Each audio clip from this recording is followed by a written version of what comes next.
Hey traders, happy Monday and welcome to the Weekly Outlook. This is Chris Pulver here. It's noon on the 11th of November and it is 11/11. Happy Veterans Day to all that have served. A big thank you. And let's go ahead and dive into the Weekly Outlook and see what charts we have setting up today. So take a look at the stock market, Forex, cryptos. We've had some new highs on the Dow, some new highs in the S&P, but things are looking a little shaky. Just read some interesting reports that in the last month, 172 CEOs have either resigned or been removed from their position. This includes big companies like McDonald's, Under Armour, Nike, WeWork, and Gap. We'll take a look at the economic calendar for this week. We have some interesting things going on with Veterans Day today. The bond market is closed, but the stock market is open and futures is down. Over in China, it is called Singles Day, and that has been led by the Google equivalent in China called Alibaba, and they are setting some pretty massive records. In fact, I believe they had 268 billion yuan in sales, which is a single-day record. So Alibaba doing well, but continues to be hurt from the U.S. and China talks, which took a little dip last week.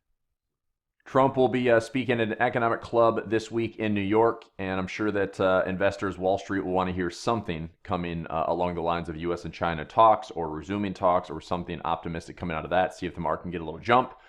We have earnings this week on Canada Goose, which I'd say that hits home with me because winter is here.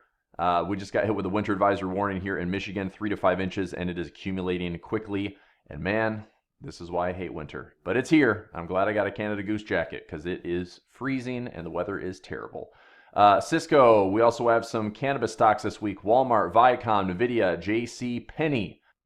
And Jerome Powell will also be testifying in front of the House committee this week. So on that note, let's go ahead and take a look at the economic calendar. This is me. You can follow me on Instagram, Twitter, Facebook, and YouTube.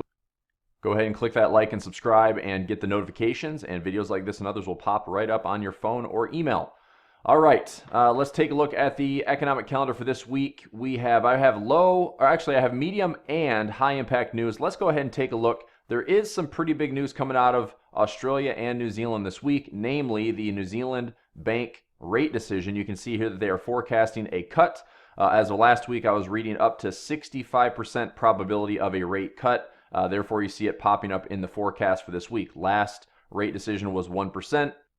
And the forecast this week for Tuesday evening, this is 8 p.m. Eastern time, will be the rate decision forecasted at 0.75. So that's suggesting another 0.25%, which would bring it on par with the Reserve Bank of Australia as well as the pound. The Bank of England is at 0.75%.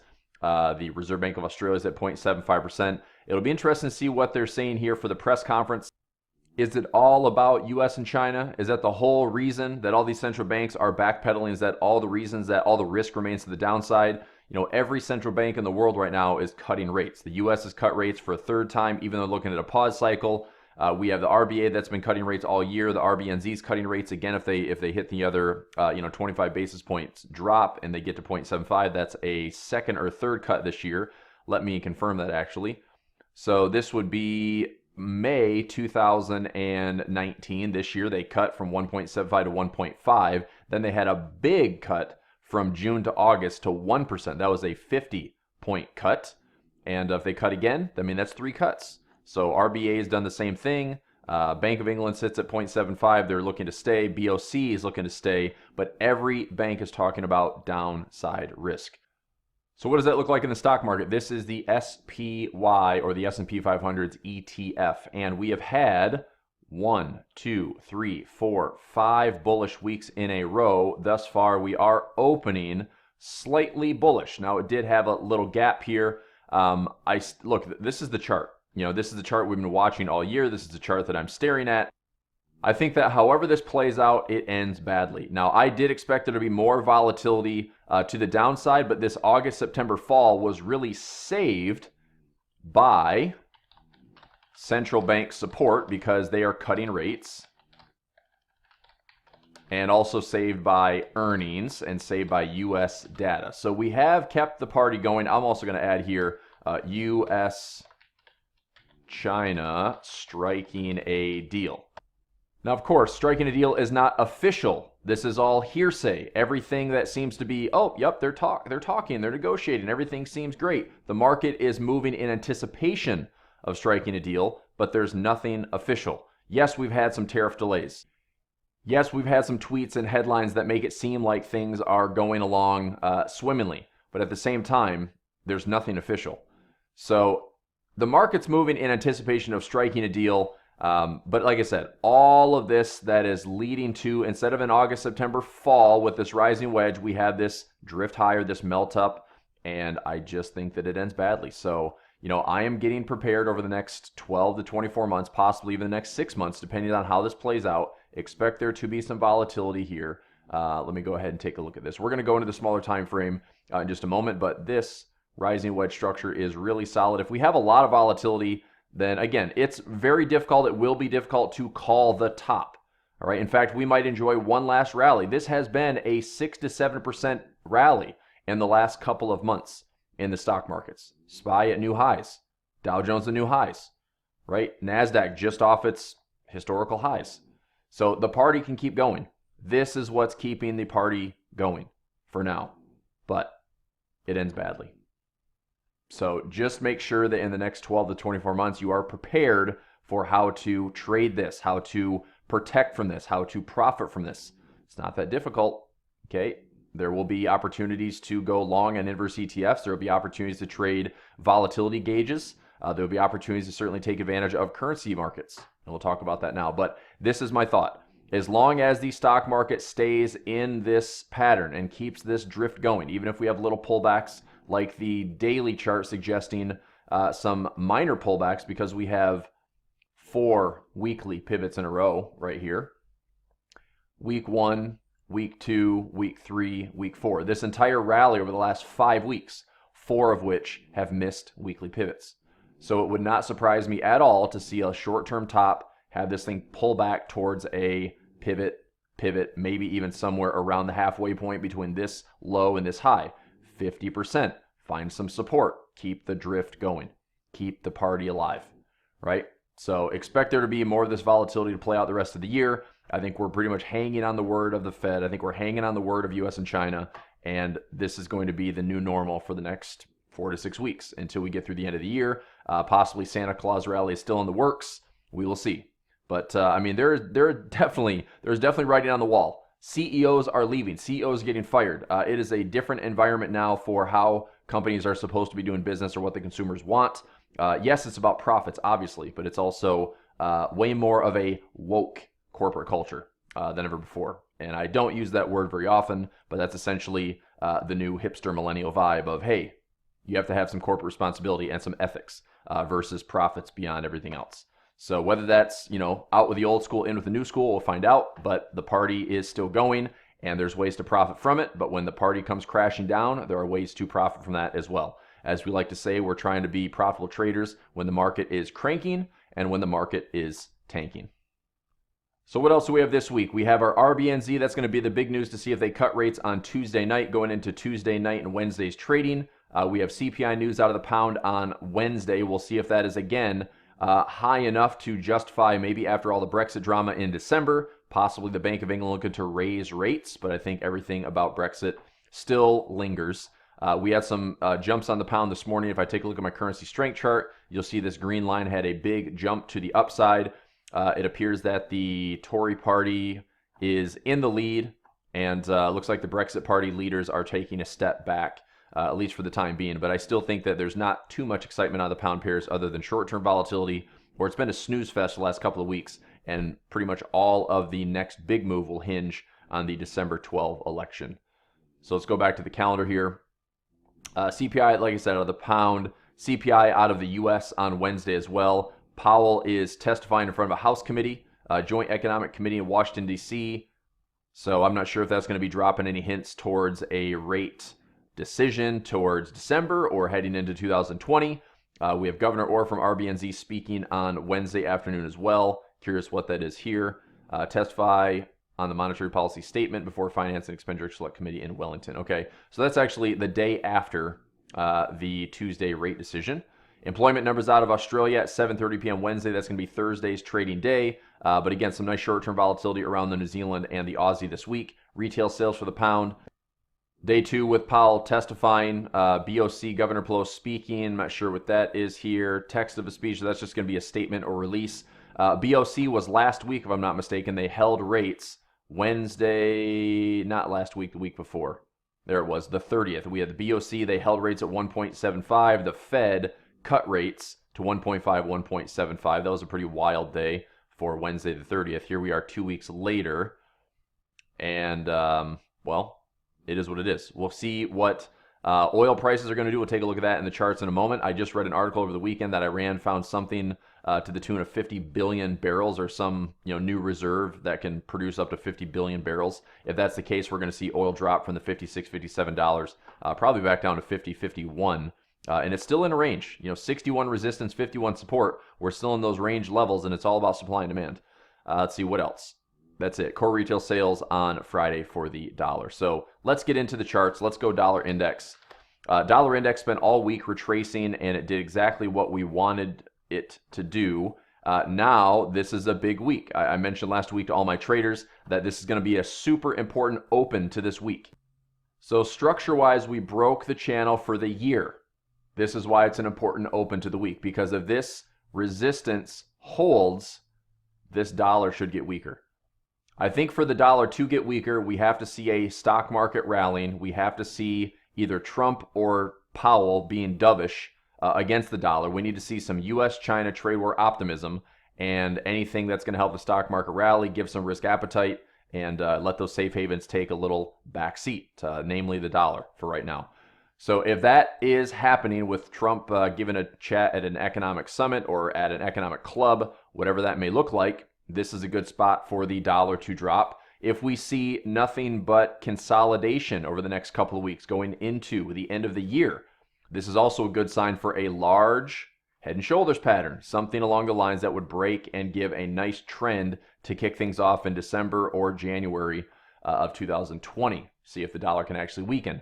I still will say that if we get above 12,350, expect this dollar to make one more move to the upside. That's not going to be good for the stock market if that happens. That's not going to be good for risk appetite if that's the case. But for right now, this is resistance. We haven't broken higher yet, so I'm not looking at that trade. But watch price action this week. If we hold here and start to push back down, we'll see if we consolidate longer. This is nice left structure. This will be right structure, and then we want to push lower. It could be December when the trends kick in. It could be December into January. We could have the Fed really be a catalyst for this movement. We will see. Perhaps they do throw another rate cut by the end of the year, and that's enough to justify driving the dollar lower to take us into the end of the year and early 2020. All right, let's take a look at oil.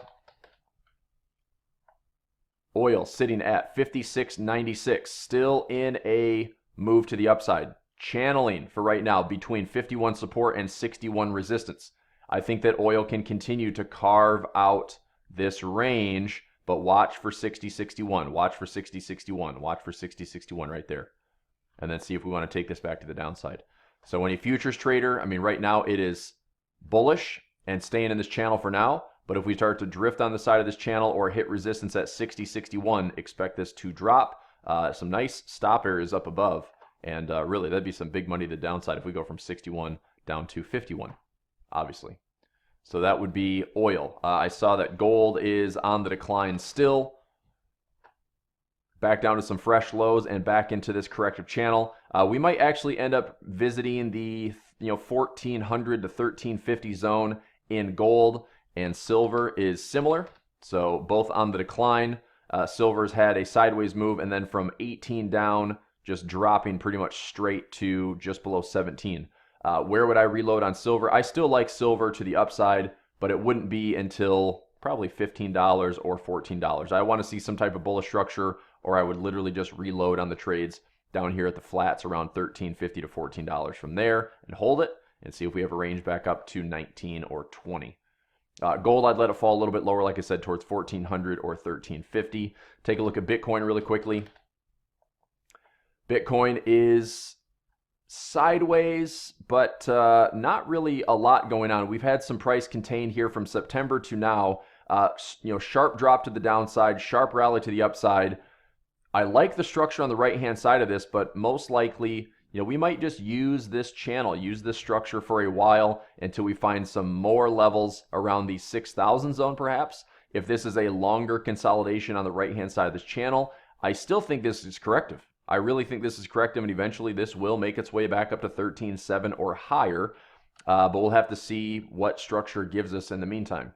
So just a little thought on Bitcoin. Of course, that's where I'm looking for, most of the cryptos to get some strength or some weakness based on what Bitcoin is doing. Okay, moving our way into the currency pairs. Here's Aussie CAD. This trade is on its way. We're sitting right around 91. I'm looking to buy the dips. I still want to buy the dips. I'm currently long. I would look to consider adding in this area around 9,000 once again, or an equal low around 8,900, and staying bullish towards 9250, staying bullish towards 9250 to 9300. This is an outer trend line. There's a lot of inefficiencies. I'm looking for a larger reversal pattern off the right side of this trend line. So this could be a very awkward looking, but still a valid head and shoulders, something like this. So if it's consolidating here, we could get a push to the upside. That would be that right shoulder forming, break the neckline, push the other trend line. We also could head up towards some missed pivots and a yearly pivot way up higher at 9650. But for my current positions, getting long, trying to take some profit around 9250 to 9300. Aussie Swiss, I continue to hold long on this one, and I'll hold this one for a while. So we have a little bit of a decline today. Take a look at the strength meter. The New Zealand was firm. The pound was firm. We have the Swiss also creeping up to the highs. This is the CAD, the Aussie, and the dollar on the weaker note for at least today's trading. What is the Aussie Swiss going to do? Well, I look at this as if it pulls back into roughly 6,700, that's support. If we pull back any lower than that towards 6,600, that's support as well. So I think this is well supported off of historical levels. I'll continue to hold it. I think 7,000 or higher is still going to be our profit target. I just want to see if we can get a chance to add to some trades. That is all. Aussie Yen. Aussie Yen should be heading to the upside. Look for some trendline support on some of these yen pairs. Aussie Yen, CAD Yen, Euro Yen. I'm not going to trade Pound Yen, but Aussie Yen, CAD Yen, Euro Yen, Dollar Yen continue to get some really nice trendline support. I'll make this a little bit smaller there. So if we pull back towards trendline support, looks like around, if it drops straight over the next couple of days, 7,400. Looking to buy some dips and seeing if we can go higher from there. Aussie New Zealand. Had some nice sell trades on the Aussie New Zealand at the highs around 108.50, currently trading around 107.60, 107.65. So I do expect the Aussie New Zealand, even with the rate cut coming this week, if we drop down into these lows, that is fine. I'd like it to drop those levels. I'll take some profit off the sell trades, and I'm going to start working my way back into some buy trades for more range-bound trading. So my buy trades will really begin around 106, 105, 104. I could possibly take it all the way back into 104 and 103, and then take it up to range highs again at 108.50 to 109. It's a really good technical trade. Hopefully, the RBNZ this week, if it's going to provide some volatility on both the New Zealand pairs and the Aussie pairs, because 24 hours later after the RBNZ rate decision, we have employment news for the Aussie. So both of which should see some decent volatility this week. But currently short on Aussie New Zealand, looking to take some profit below 107. Aussie dollar. Trying to determine whether or not this is a head and shoulders or a neckline. Looks like this is a neckline from a bullish crown formation. Left tip, center tip. Are we going to find some levels? This blue box for me is a support level. I'm looking to buy some lows, buy some right tip structure between 68 and 6,700. And from there, looking for this to go higher. Again, it all depends on US and China for the most part for this trade to technically follow, but a weaker dollar should mean a much stronger euro, a much stronger Aussie, and a much stronger New Zealand. So if this forms higher lows, great. If it comes back down and retests the lows, that's fine. I'm still a buyer. Technically speaking, I would just look at daily to weekly to monthly divergence on this. We're still going to go higher on the Aussie dollar. At least that's my opinion. CAD Swiss. CAD Swiss, we had some recent profits on the CAD Swiss. Sold it nice and high. Grabbed some money there. Now, let's see if this thing, I would like to see this. I'd love to see this, in fact, head back down towards 74.50. Somehow, if we can get into 7,300, I am buying it right there. In fact, you can see that I have some orders already pending around 7,300 all the way down to 71.55.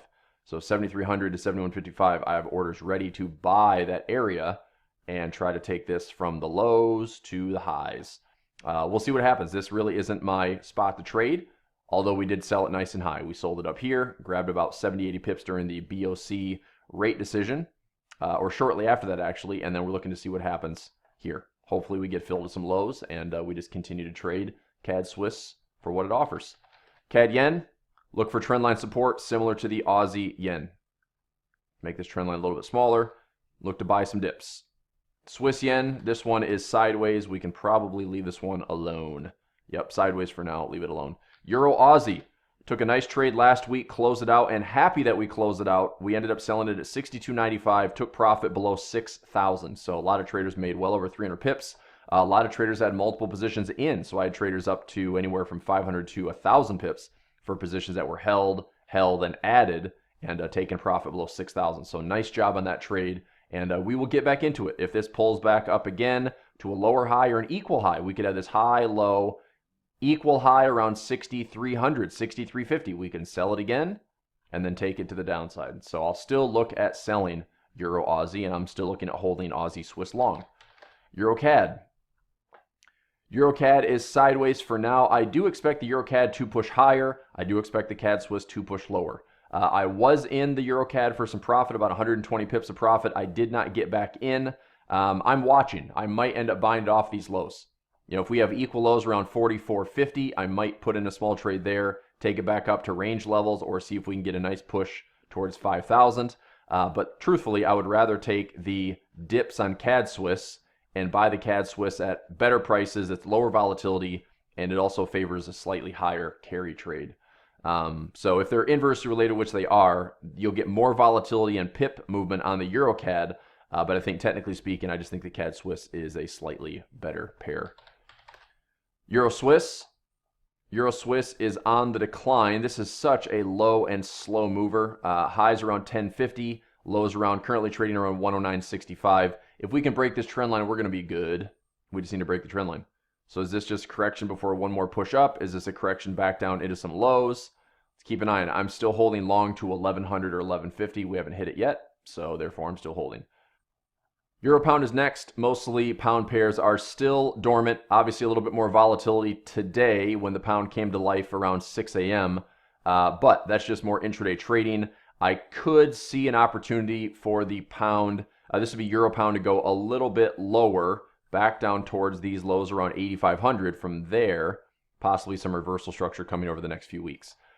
It just hasn't given me any confirmation that I really want to trade. If I do trade the Euro pound, this might be, maybe one of the only pound pairs that I really consider trading. I would watch the structure here. If we hold these lows, if we bounce, break the structure, and then start looking to trade back up. Now that would be pound weakness.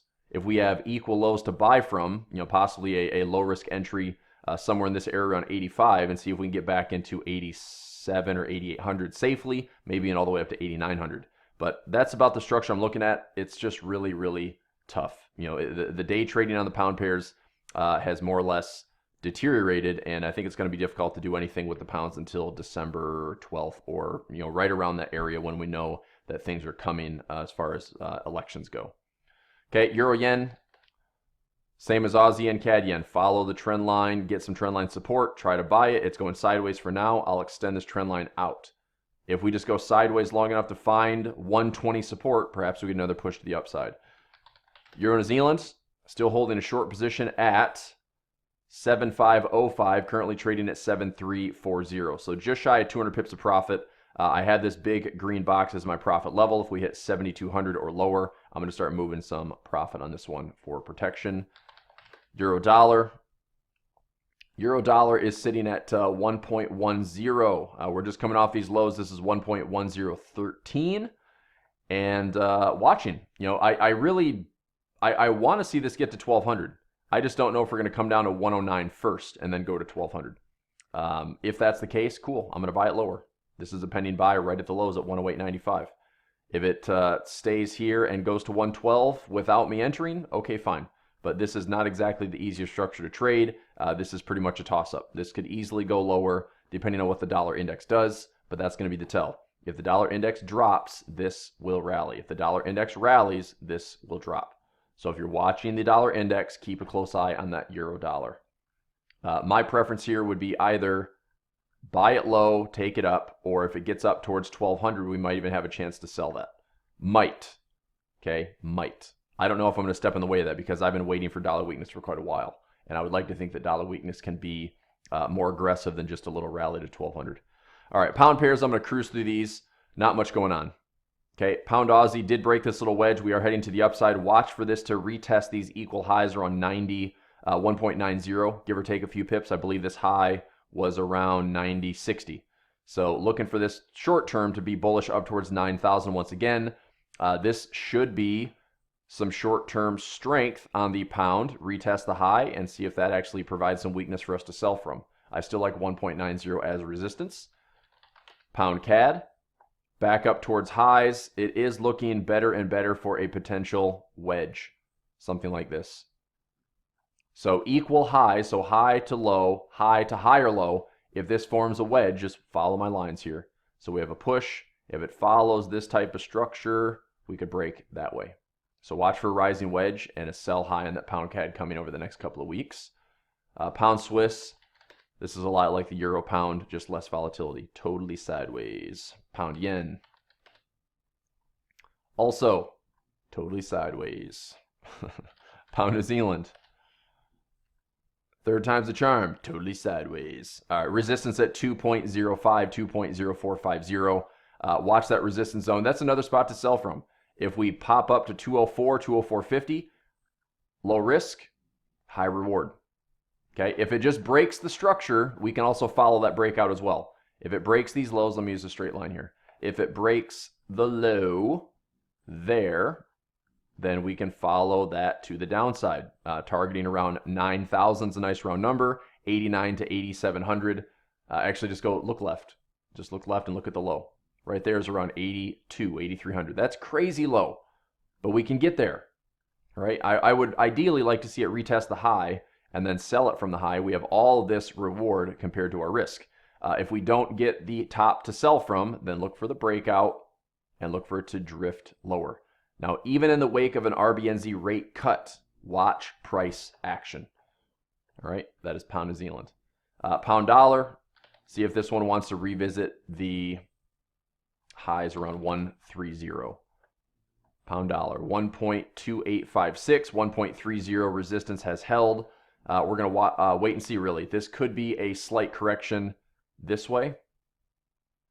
There could be more to it. This could be stretched out a little bit longer. I would like to see a push to the upside. That may not be all pound related. That might be dollar related. If the dollar gets weaker, we will have a push towards 3,000 or 3,200 on the pound dollar. But again, pound pairs are going to be tricky, and be careful on trading them. New Zealand CAD had some nice pullbacks on the backside of this trend line. Really bullish candle today, which is good. So had some pending buys. You can see I've got levels above that I'm buying, levels below that I was buying the pullback. I got filled on the pullback. I'm looking for this to, after we broke the trend line structure, pull back and push. Let's go to 8,600. Let's go to 8,650 on this New Zealand CAD. So I'm looking for this to continue to go to the upside. New Zealand Swiss, same thing. I'm looking for this to go to the upside. We still haven't broken out of this silly little yellow box. If the Euro New Zealand can drop lower, then the New Zealand Swiss can go higher. Any new candle higher looks fantastic. So let's go higher. Let's go higher. Let's go higher. Let's close higher. And then this New Zealand Swiss is off to the races. But we need a little bit more confirmation. New Zealand Yen. New Zealand Yen, watch trendline support, buy the dips, just like the Aussie Yen, CAD Yen, and Euro Yen. New Zealand Dollar, looking for a break of the neckline. Right in here. So we came back to equal lows last week. So far, so good. Watching the low, bullish candle on the day. Do we push bullish enough for the next 24 hours to get back up to this neckline? Can we finally break above the neckline and push higher into this measured move? If it drops back down to lows, watch for 6,200 support. I think we're still going higher, but we'll see if we break a neckline first or come back and revisit 6,200. Either way, my outlook is still medium-term bullish. Dollar CAD. We took a little scalp last week. We did a bonus session on Friday, and currently it looks like we are still break even. Bought it at 32.25, and we're trading pretty much at the same level. Current price is 32.15. I'm looking at a nice level around 32.65 for some short-term profit. Also at previous highs here at 33.50. So target one for me, or at least profit level one, would be 32.65 for a little scalp from last Friday's trading session. If it drifts up a little bit higher, we do have some resistance around 33.50. So if you're willing to hang on to it, I think we can grab some pips towards 3300, 33.50. If you want to go ahead and get out of this with 25 to 35 pips, then look at 32.65. Dollar Swiss. Forgot part of that symbol. Dollar Swiss, here we go. Sideways, right? Resistance at 1.00. Sideways, sideways, sideways. Is this going to set up for just another little short-term top? Break a trend line, just like it over here. I wouldn't really do much. I would rather see what the dollar index does. If we can break these lows, that's a good sign for dollar to drop. I'm looking really just to use this as my gauge for dollar weakness. As with the dollar index, euro dollar will heavily rely on the dollar index, and that will also influence the dollar Swiss. So watching carefully. I'm not looking to sell the dollar Swiss, although I want it to go down. I want the dollar Swiss to drop, but I like to buy the dollar Swiss at really, really low levels, namely because it's a low volatility pair. It offers really nice yield or positive rollover, and I'll buy it low. But for the sake of the dollar weakness, I do want this to technically obey and start dropping. But we need to see that structure break. Dollar yen, look for trend line support. Should be pretty easy to see right in here. Trend line support, trend line support, trend line support. We still have Fibonacci levels to the upside. I'm going to go ahead and delete that fib right now. Okay, we are creeping up towards 109.50, 110 levels all the way back up here with a price gap around 111. This might be a little slippery, but I do think if the trend line holds, look for this to continue to drift higher. Dollar yen will be also driven by the stock market. If the stock market gets another boost to the upside, yen will get weaker. This will continue higher. Although we look at the SPY with 4 weekly pivots in a row, we're probably going to have some type of dip or drop, but V bottoms are likely. We're coming into, we're almost to the midpoint of November. We're going to have holiday trading here sooner than later. December, we typically see some strong trends. I'm really curious to see how the year plays out with end of year movement. It could be end of year rally. It could be Santa Claus rally. It could be a weaker yen, weaker dollar, stronger stock market, path of least resistance, keep the party going, all these things. But fundamentally, things are going to have to align. All right. So on that note, do we have some news this week? Yes. Keep an eye on your stock market with your weekly pivots. There's some near-term volatility ahead. If we have a dip, it's an inevitable correction here. In fact, I would almost welcome some type of pullback so we can have a bottom and have a rally by the end of the year. If we keep going, keep going, more than likely, if you just draw a trend line, when this starts to break, we're going to come back in violently and fill some of these pivots, and we might even set up this pretty ominous structure to go into 2020. All right. So we'll be watching. That's why we have these weekly outlooks. And then the game plan is to follow along. The game plan is to change as needed and to trade accordingly. So if you have any questions, comments, concerns, send me a message. I'm reachable. Okay, Instagram, Twitter, Facebook. I'll get this video up as soon as I can. Let's have a great week, everybody, and talk to you soon. Bye.